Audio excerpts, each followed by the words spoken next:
Full force na sa paghukay siguro ng puting. Medyo mabato-bato yan eh.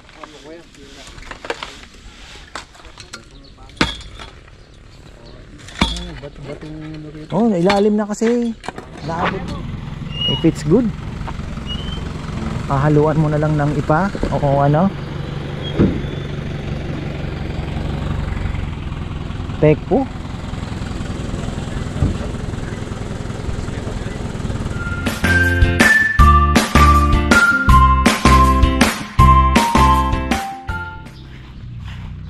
Isang magandang buhay mga ka-farmer. Makulimlim na naman po at bagong urod.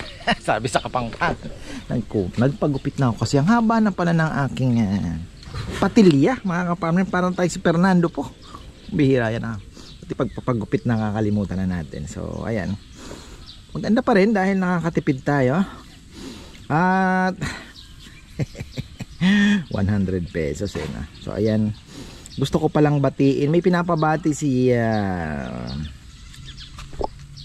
Brother John. Ito, John Roque. Ayan, belated happy birthday po dahil dapat kahapon pa no. Ka-birthday ko daw to eh. Kay Remy Hernandez. Ayan, pinapabati po kay ni John Roque.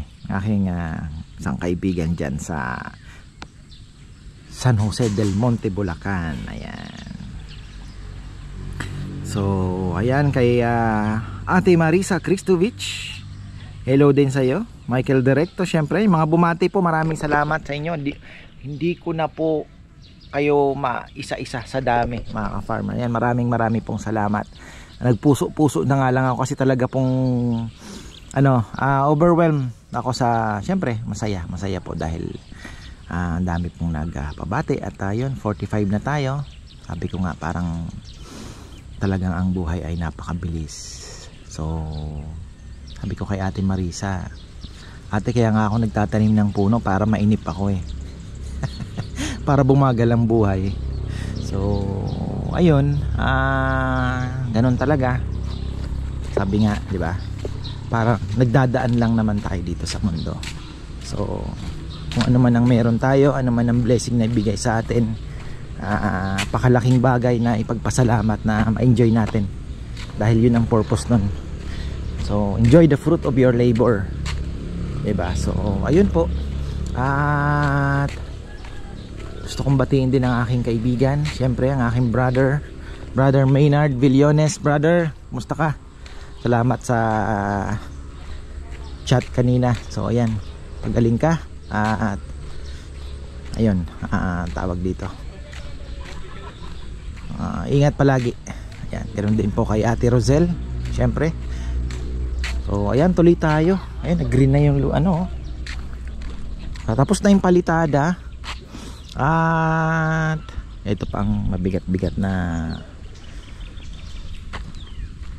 kailangang apurahin mga ka-farmer. Ito talagang ayan sabi nga ni ka-farmer Alex Magat, shoutout pala sa'yo ka-farmer Alex Magat. Maraming salamat sa suporta. Lagi nakatutok. Sabi niya ka-farmer, kaya yan hindi mabilis talaga kasi hindi yan napit-pit talaga ng maigi. Totoo nga. So, yan po ang ating aanuhin. Kailangan lagyan ng footing na maganda. Tapos kahit lang, palitada. Makapal naman, di ba? Kahit dos, pwede na yan. Para po hindi na wala nang erosion. So yun ang kinatatakot natin. Ayun ngayon busy po ako at may ligaya sa aking puso na ayun, nagtatanim po ako ng mga fruit trees at ako'y nagdadalawang isip kung ano ang gagawin natin. Ito kasi ay baka sirain po yung ating dito kung malalaki ang ilalagay nating puno. So inaalala natin syempre yung ugat, 'di ba? Isa pa 'yon. So nag-iisipan ko kasi kung langka dito. Naiinganyo po ako sa jackfruit na aviark. So may parating po tayo. Sabi ko kay Bebe, si Bebe naman go lang nang go. Sige. So ayun. Sabi bumili ako ng may darating akong aviark. Basta wag lang ma-scam, sabi niya. Sabi ko ayun, meron tayo tatanim na jackfruit. So ayun, legit yun, galing po talaga mismo sa Leyte, Avia Gold, sila po yung nagga-graft. At ang dami nilang binigay. Parang ako, naalala ko yung ako yung nagmamadre de agua. May mga, alam mo yun, may mga instructions na alam mo, ramdam mo sa nagbenta na ang wish niya ay mapabunga, wag mamatay. So ganun po yung kanilang ginagawa, no? Full instructions na talagang isusubo na lang sa'yo kung paano mo maalagaan yung seedling. So ayun, parang ako din. So sa Madre de Agua, meron tayong instructions, meron tayong binibigay na seedling bag para talagang full ano na yon, na ibig sabihin nakasubo na lang, nasa iyo na lang kung mapapaano mo, di ba, tubo mo. Pero kumbaga naandyan na yun sa'yo, ano na yun, binigay na sa'yo lahat. So ayun po mga farmer, at hopefully ay mapaano din natin, mapabunga. Kita ko after a year ang ganda na eh. So ganun ang gagawin natin. Sa mga hindi pa po nakakaalam, yung mga tinatanim namin, baka mamaya may nanonood hindi pa nakikita yung sa kabilang channel mga farmer. Simple Pleasure, iaano ko po na doon nyo po mapapanood yung aming ginagawa sa paligid, yung pag-aabono, yung mga lalagyan ko din ng Furadan yung ano ng nyug natin. So ayun, nag-aabono kami, nagtatanim kami, may mga gulay tayong paunti-unting sinisingit. So ayun po, may mga darating pa tayong seedlings like avocados. So ayun, baka dito maglagay tayo ng langka, ilang piraso, kasi dito masyadong malaki. Baka mag-avocado tayo dito, pwede siguro ano, kung medyo malapad naman na yung dito. Kasi ang ganda sa avocado, habang lumalaki, maiga-guide mo naman po yung kanyang mga sanga. So pwede rin naman natin na hindi papuntahin dito sa kabilang dito sa roadside, di ba? So pwede nating i-guide yun. Kaya ganun ang gagawin natin. So ayan, tuloy natin to mga farmer. Nakikiusap ata sila na makabili ng kahit 100 na ano, tatlong chikiting. Ano na naman ang ginagawa ng tatlong andun. Pag marami na po tayong prutas dito, matutuwa ang mga yan. Sana maabutan pa nila. So ayun, tapos ano ba tawag dito mga farmer, ayun, hollow blocks, kulang tayo.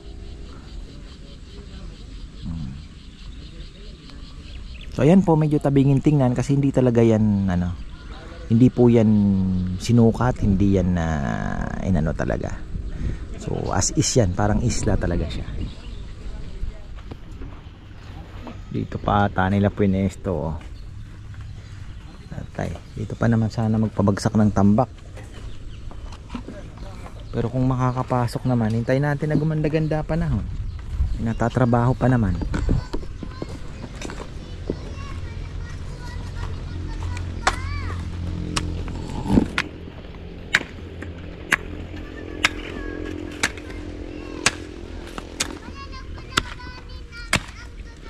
Nakakuha ng hollow blocks, ayun, no? Basa pa. Dami pala nilang dinideliveran.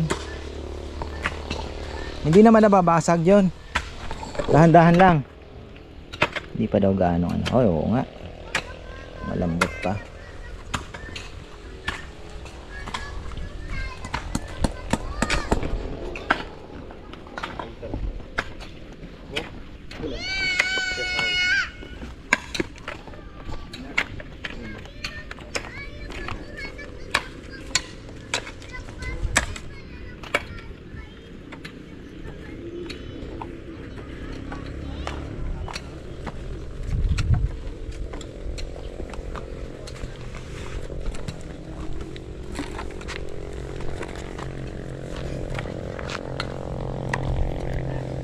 Sarado na.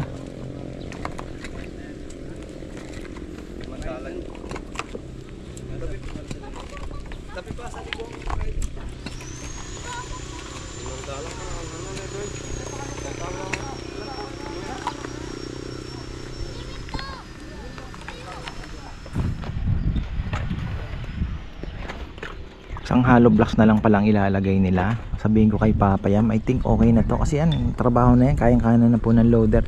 Kung aarkilahin natin yung loader na minsanan, 'di ba? For final ano na. Yun na lang siguro. Ngayon, ang pinaka-importante, nag-aano na pala ng bakal pang footing. Ayun, naririnig niyo. Ngayon, maganda sana kung mapantay na yun dito. Makapaglagay na po ng footing dito sa ano, maghuhukay ng footing ba. So yun ang papaano natin. Sabihin ko kay Papa, may nagluluto siya dala akong manok sabi niya adobong mabilisan. Kasi ito tutulak na lang naman po yan kung ano man ang kulang, sand na yung ano, kasi itataas talaga ito, itataas po ito. Ayan. Yung langka nagtrim ako kahapon, pero yung loper kailangan ko. Mukhang kailangan natin putulin yung pinaka dulo niya para daw magbunga. Tingnan natin. Yun na lang hindi nagagawa dahil pinagsusugatan ko na yan, wala din nangyari. Tingnan natin. Tapos fertilizer. Paikot. Lagyan natin ng paikot na fertilizer yan. Oh.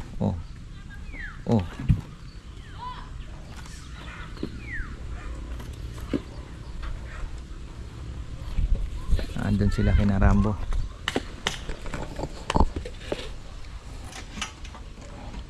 Isang patong na hollow blocks. Sarado na. Palitada pa pala nito. So dami naman nating tao. Kaya na natin sigurong pag postehin yan. Ano pala? Footing. Ayan.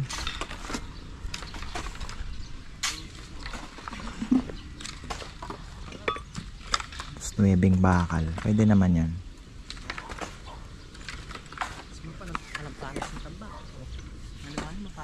May langgam?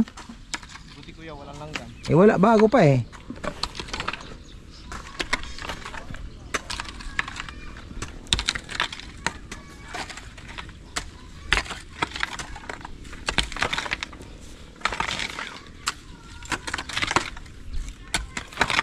Tingin ko isang hollow blocks di na yan tutumba.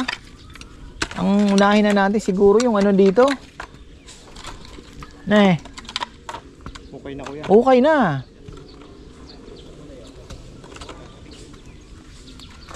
Malayoutan na, di ba?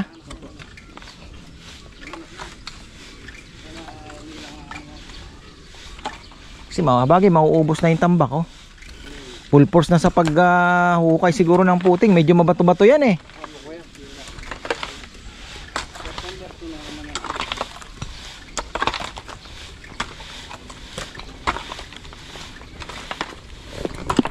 Ano, may pagbabago man lang ba doon sa limang elf yan lahat Bagay, nakakapasok na diyan. No? Na? Ang ano?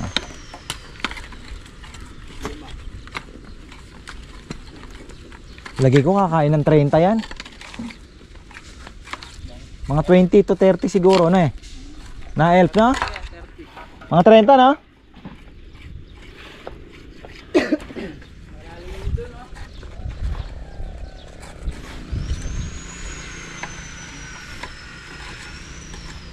Pero ang ganda nga sana niya kung mas mataas pa.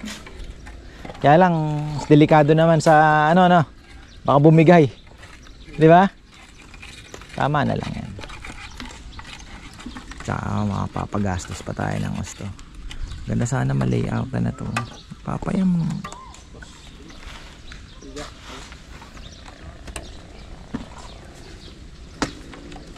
Bilis lang tawagin si Edmond. Sa araw lang tong tatrabahuhin.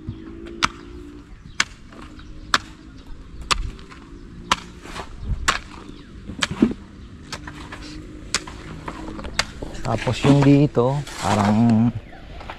parang ako ay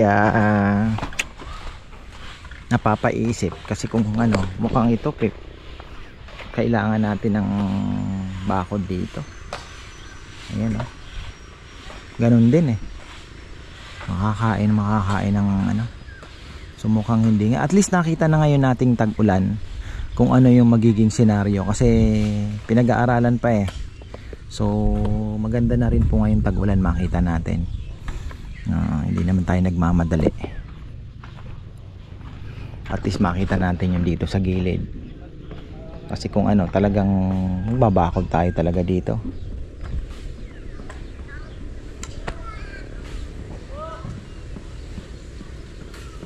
Pati yun dun. Kasi oh, tingnan nyo. Isang ulan pa lang yan. What if kung malakas yung bagyo, 'di ba? Hindi natin alam kung anong mangyayari.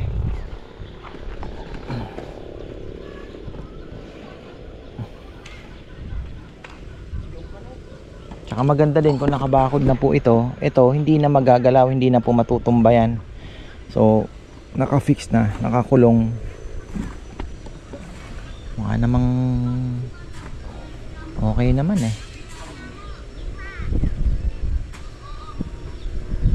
Pa ma-imagine gaano. Ayan na naman, nag-away na naman. Oh, Nay tsaka si Rowan. Nakawa ka rin sa middleman talaga. Ay, middle child.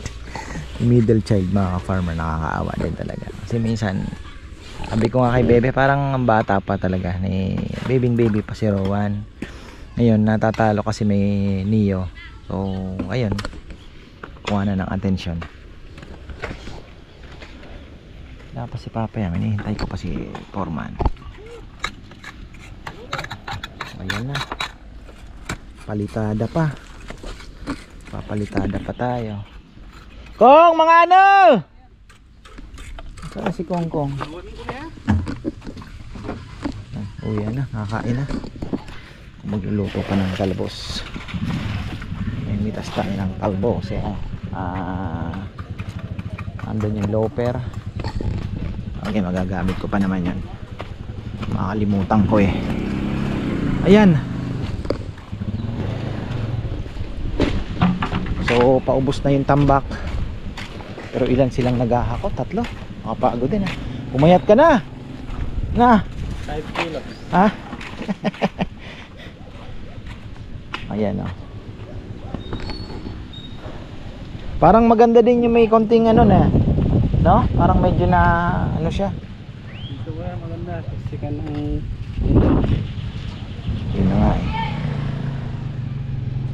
Talagang siksik talaga, no? yan nga maganda nga daw dito. Kasi talagang mabilis siksikin. Yan po yung ating ano. Oh. May butas doon kasi nga yung tubig na pag bumakas ang ulan may labasan.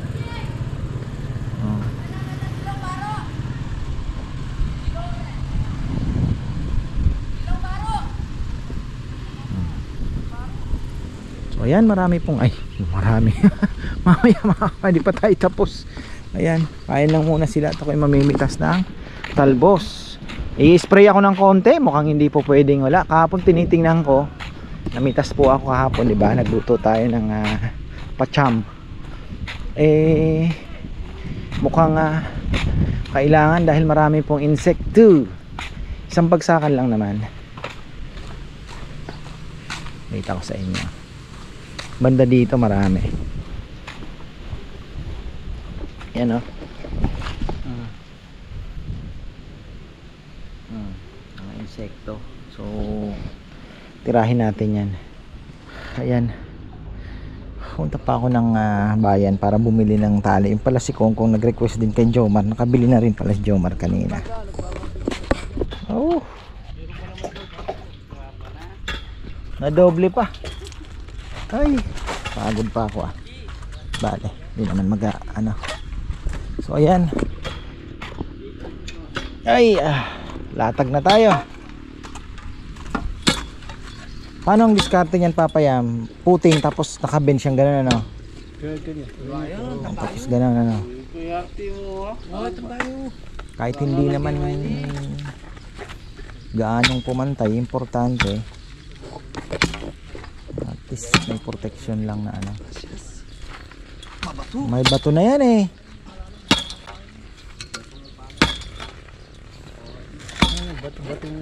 Oh, ilalim na kasi.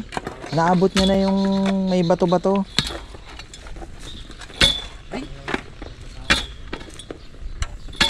Dapat may gloves pala. Kalyo yan.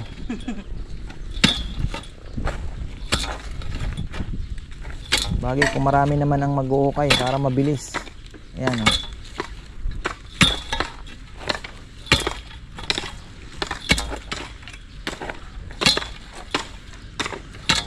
Tapos doon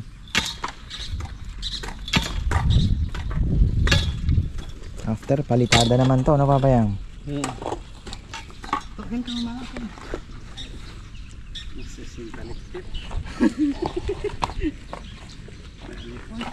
Saan ka magpesto yan? Mahihirapan ang pala mo dyan, boy. Kaya mo na check aliwa. Kaya no. Masipit na kayo guys. Halikip. Ito kulo na ang burak na yung bitis. Problema niya, nahuhulog pa. Kaya nga, dapat may pampit.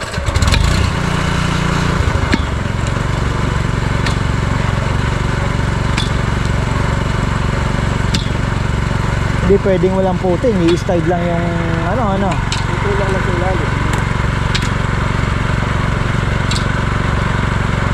Ay, nagpe-prepare na ng bakal yung tatay ni Rizal doon sa sa Lalapad ka kayo 60. kabila. Lalapad ka kayo 60. Papatara ko yun.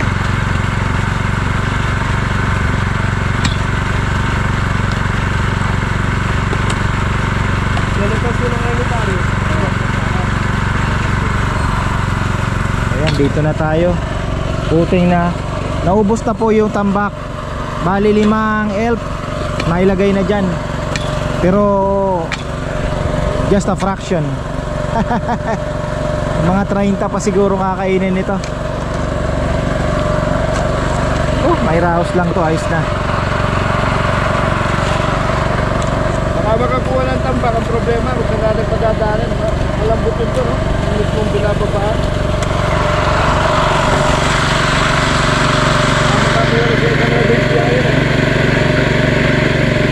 Iwag muna. Hintayin natin na gumanda-ganda ang panahon. Gumanda naman po ang panahon, ano? Tingnan natin. Ay, low pressure area na naman, mabagat season na talaga. Pero ano yan, may break yan. Mahirapan na naman sa pagpapatuyo ng damit. Tambak na naman ang labada. Yan ang yan ang ng habagat. Minsan po isang linggo di sumisikat ang araw.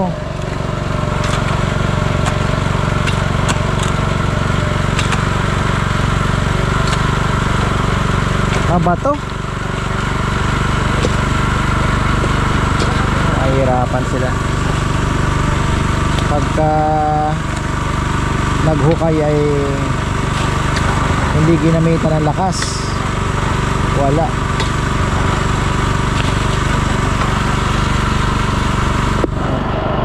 Tapos si John isang hollow blocks na lang naman ang isang patong yan. So eto, may butas doon para sa tubig. Yan ang problema natin pagka hindi po natin naayos yung mga bakod. Dito lahat ang takbo ng tubig. Pero kung may bakod na tosang dito papunta, ayun ang medyo okay. Wala tayong masyadong isipin na, diba, kasi pa slope naman ng konti. So yung tatakbuhan po ng tubig pag umulan ang kailangan mapag-aralan din. So ayan, kakatulay dito ay na pala, nabuhusan na rin nila poste. Yan.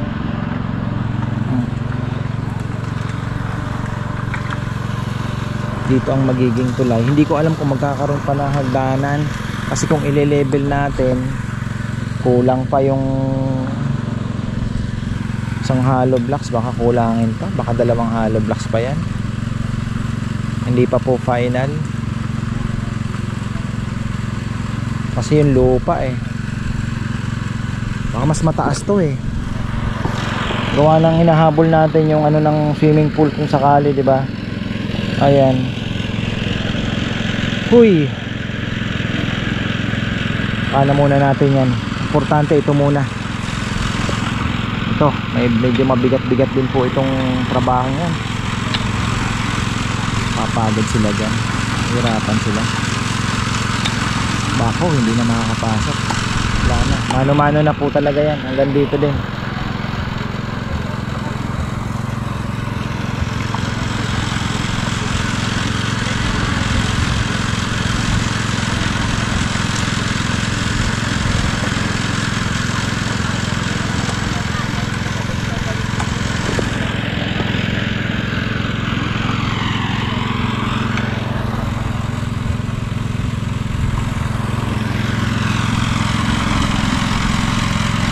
So tinitingnan po natin kung mapupuno ng tubig. 1 meter ang lalim, mahigit. Isang hollow blocks pa. Tataas lang ng konti doon, ano. Pero yung lupa kasi dito mas mataas pa yan eh. Siguro mga 3 minimum 3 na hollow blocks. Mahabulin natin yung level.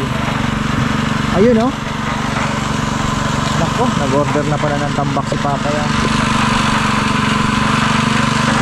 Ano kaya papasok to? Pinahukay ko na muna yung lemon. Ngayon wala, dito talaga ang bagsak kasi dapat sana dito eh. Mixer dito na lang. Palipat mo kaya yung mixer, Papi, ang pagkaano dito. Kasi hindi naman babagsak na yan eh. Para yung mga tambak dito na muna for the meantime, para may transport kung sakali na magkaroon ng mabilis na lang po yung ano eh, yung tulay gawin eh. Kaya nang gawin yung tulay na yan.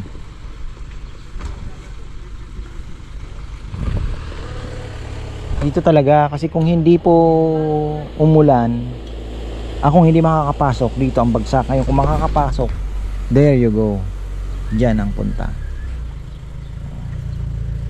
Kaya lang ngayon dito lang muna. Ayan, yung ano, pinabunot na muna natin yung ano, nagtanim na. Hindi ko naman nakalain na ayoko munang magbuda. Wala tayong tatanim dito muna. Sana wag naman ma-istorbo. Ang problema, daanan po ng tubig din ito.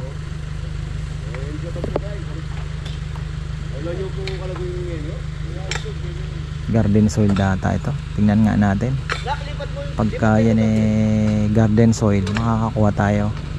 Hahaluan natin yung binibili ko plus yung ano ng yung kalabaw. Makikita natin yan, maganda. O yan mga ka-farmer, mag-aalas 3 na, pahinga muna tayo. Ayan o, nag-umpisa na po tayo maghukay ng pundasyon para sa ating riprap. Pag naiporma na po yan, mabilis na lang maglatag ng ano, ng lalagyan siguro ng konting lahar para medyo kumantay ng kaunti. Tingnan natin to, silipin natin, maganda daw eh. Oh, ano daw, ano to ikot muna dito na ang atras nya, ikot, hindi ba kapasok, malambot daw pa po yung ano, malambot pa. Ay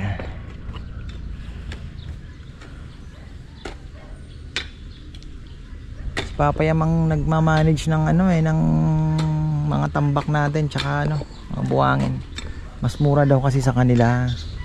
So alam niyo na, mas makamura tayo ng 500 eh, malaking bagay di sa dami. Busy ako sa mga halaman ko eh. Nagpruning po ako ng langka. Ayan. So panoorin nyo yung ginawa kong pruning ng langka. Yun lang ka natin doon sa ano na magwa 1 year na rin yun. Mahigit. Tapos si tita, nakausap ko na pala si Palayan. Sa Palayan sinigurado niya na yung Hass avocado kayang-kaya daw po dito sa Central Luzon. Marami daw po ang nagpabunga. Sabi niya nga, yung bunga niyan makulubot lang, sabi niya. Pero tita, sabi ko masarap yun. Oo, kaya lang alam mo naman sa Pilipinas mas ano sila sa appearance. Pero sabi ko, yan po yung pinakamagandang avocado, yung Hass. Oo, baka nagta-thrive na rin naman siya sa ano, sa dito sa sa Central Luzon especially. Kasi sa Mindanao wala pong problema eh. Yan, problema nito tubig mga farmer ha. Sabi ko save niya ako ng 5 trees para naman maano, wag yung suha, kakatrim lang yan. Dahil bulaklak niyan. Ayan, sige, bira. Baka mahulog.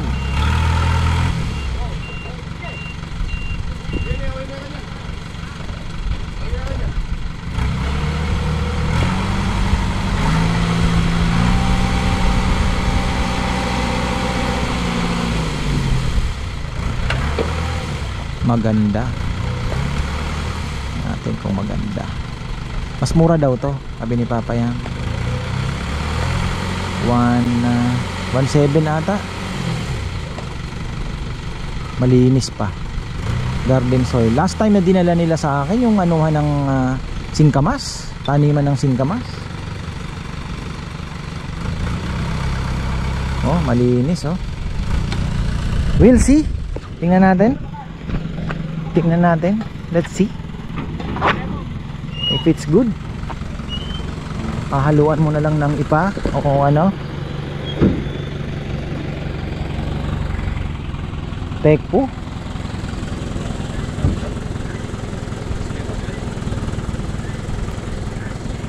Not so. Di maganda. Putik.